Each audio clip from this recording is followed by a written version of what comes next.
kemajuan umat Islam, sains dan teknologi ini adalah menjadi tanggung jawab kita sebagai umat Islam mengembangkan ilmu pengetahuan teknologi yang berpijak kepada dasar agama dan kemaslahatan umat manusia. Bukan dalam rangka untuk menghancurkan peradaban umat manusia.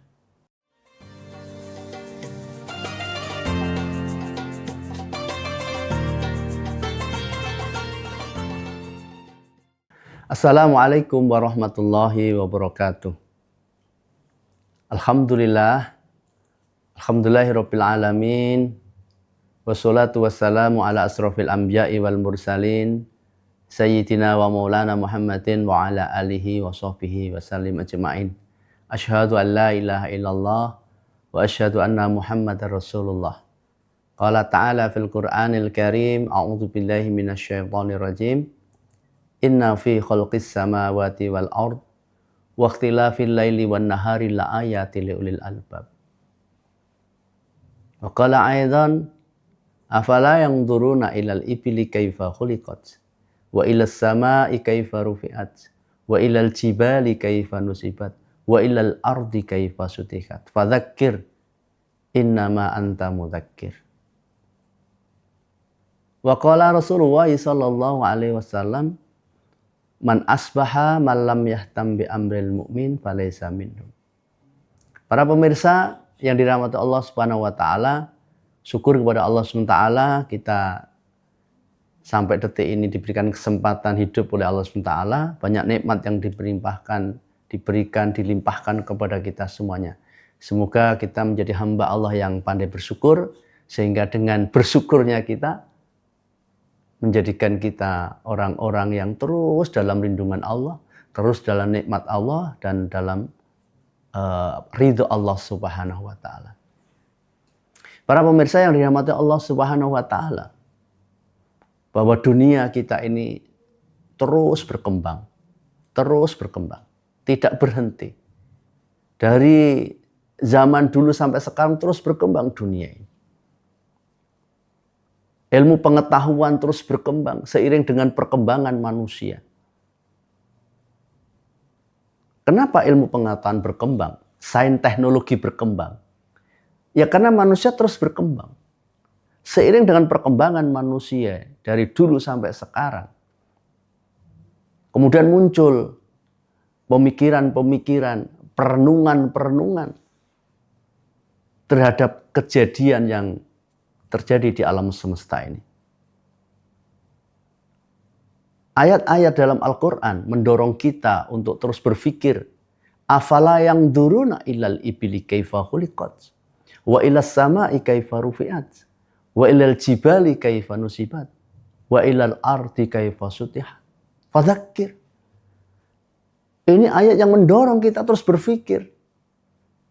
Hari-hari berpikir tentang kekuasaan Allah. Kenapa terjadi demikian? Kenapa terjadi demikian? Onta-onta. Kemudian ada langit yang tinggi tanpa tiang. Kemudian dihamparkannya bumi ini. Nanti dalam ayat-ayat lain juga disebutkan Allah menurunkan air dari langit ke bumi, dan dari bumi itu menumbuhkan tumbuh-tumbuhan. Rizqul lakum, rezeki bagi kita semuanya.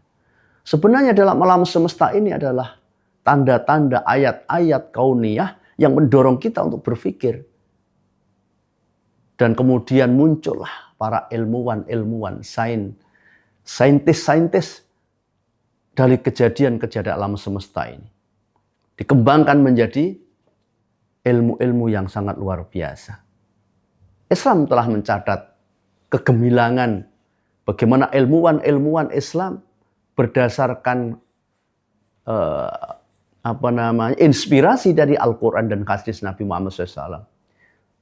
Contoh misalnya Al-Khwarizmi sebagai seorang ahli matematika yang kemudian ilmunya sampai digunakan kita sampai sekarang ini. Dan itu kan menjadi dasar matematika dengan aljabarnya akan menjadi dasar manusia mengembangkan ilmu tentang matematika, ilmu hitung.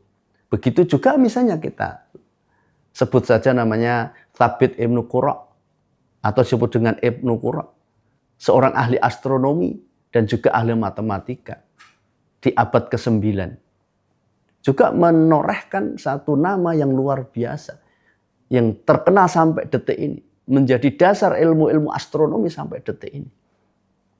Begitu juga Abu Abdullah Muhammad Ibnu Jabir, yaitu seorang ahli astronomi yang kemudian dari keahlian beliau ini kemudian bisa menentukan bagaimana perputaran tahun, hitungan-hitungan tahun, bulan, dan hari. Para pemirsa yang dirahmati Allah Subhanahu wa Ta'ala, para ilmuwan Muslim saya kira akan menjadi inspirasi untuk ilmuwan-ilmuwan yang lain. Begitu juga misalnya kita sebut Abu Nasr Muhammad Al-Farabi, disebut sebagai ahli dalam bidang filsafat, mantek. Bagaimana kemampuan beliau dalam ilmu mantik. Juga dengan disebut juga Ibnu Al-Haytham, seorang fisikawan penemu optik, dan seterusnya dan seterusnya.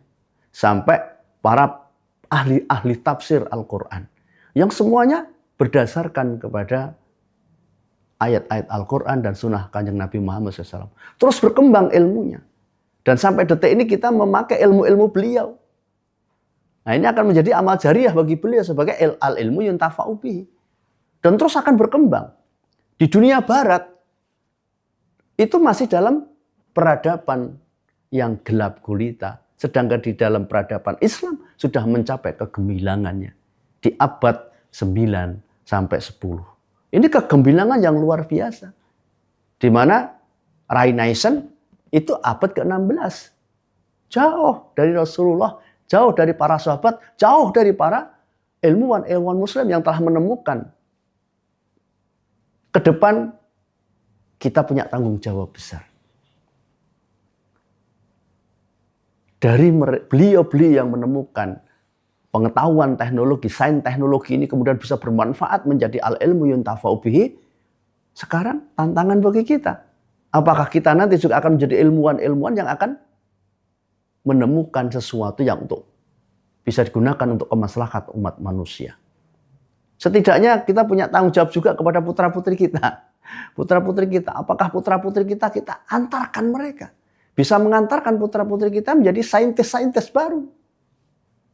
Sehingga ilmu pengetahuan terus berkembang. Kenapa demikian? Kenapa kita? Kenapa umat Islam yang harus dikembangkan, harus berkembang ilmu pengetahuannya? Kenapa? Karena ketika umat Islam berkembang sains dan teknologinya, akan memiliki dampak yang luar biasa. Kenapa demikian?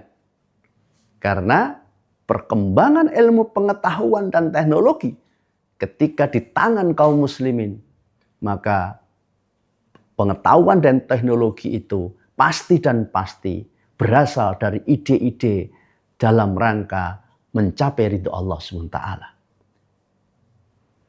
Menurut Syekh Taqiyuddin An-Nabhani, dalam Nidhamul Islam, kitab Nidhamul Islam yang dikarang beliau, beliau menyampaikan ada dua hal penting dalam memahami sains dan teknologi, yang disebut beliau dengan hadharah. Apa itu hadharah? Sekumpulan pemahaman, ide yang dianut dan mempunyai fakta tentang kehidupan. Hadharah ini bersifat khas, terkait dengan peradaban hidup manusia, pandangan hidup manusia.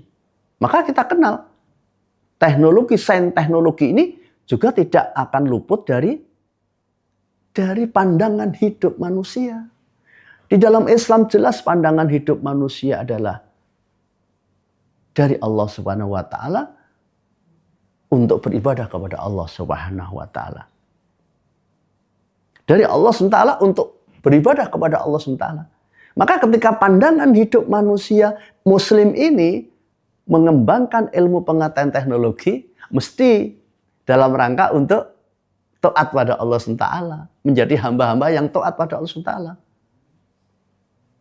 Bukan orang-orang, mohon maaf, kafir. Kalau orang kafir jelas Dia akan mengembangkan berdasarkan kemauan dia. Mau masyarakat mau tidak, itu urusan dia. Dan tidak ada batasan tentang itu. Akhirnya yang terjadi apa? Ilmu yang berkembang bisa menjadi perusak umat, perusak peradaban. Yang kita tahu bahwa sampai sekarang ini banyak ilmu-ilmu yang kadang-kadang, mohon maaf sekali, yang tidak berdasarkan pada agama Islam, dan justru menjauhkan dia dari Allah Subhanahu wa Ta'ala. Begitu juga Al-Madaniyah. Apa itu Al-Madaniyah? Itu adalah ilmu yang berkaitan dengan fisikal. Yang tidak berkaitan dengan, bisa berkaitan dengan ide-ide tertentu khas, bisa juga bersifat umum. Kalau bersifat khas ya berarti barang-barang teknologi yang itu mengandung unsur istilahnya, kesyirikan mungkin ya, atau yang tidak baik bagi perkembangan umat manusia. Nah, oleh karena itu, karena Madaniyah ini, maka sangat tergantung apakah Madaniyah ini nanti akan dipengaruhi oleh Hadharah atau Madaniyah murni. Seperti kita misalnya teknologi perkapalan, teknologi senjata, ini juga murni. Tapi bisa dilihat juga bagaimana teknologi arsitektur misalnya, rumah misalnya. Apakah kita bebas membuat rumah? Tentu tidak. Karena di dalam Islam, bagaimana rumah itu juga nanti ada kaidah-kaidah dalam membuat rumah yang itu tidak boleh bertentangan dengan syariah Allah Subhanahu wa Ta'ala. Satu contoh lagi misalnya, ada perkembangan teknologi. Kalau Bapak Ibu, saudara sekalian, para pemirsa ke toilet misalnya itu kan bermacam-macam tempat kencing itu gitu. Nah, kalau yang mengelola, yang membuat itu kan Madaniyah. Tetapi ketika kemudian tidak diiringi dengan kehidupan yang khos tadi, ya itu akan menjadi Madaniyah yang boleh jadi tidak bermanfaat, justru memberikan madharat bagi kaum muslimin dan bahkan umat manusia secara keseluruhan. Intinya Bapak Ibu, para pemirsa yang dirahmati Allah SWT, kemajuan umat Islam, sains dan teknologi ini adalah menjadi tanggung jawab kita sebagai umat Islam mengembangkan ilmu pengetahuan teknologi yang berpijak kepada dasar agama dan kemaslahatan umat manusia. Bukan dalam rangka untuk menghancurkan peradaban umat manusia. Baik yang bersifat hadharah ataupun Madaniyah. Bagi kita seorang muslim, maka seluruhnya itu diniatkan untuk amal kemaslahatan umat manusia. Pada akhirnya adalah ridho Allah Subhanahu wa Ta'ala yang kita dapatkan, yang kita ingin raih.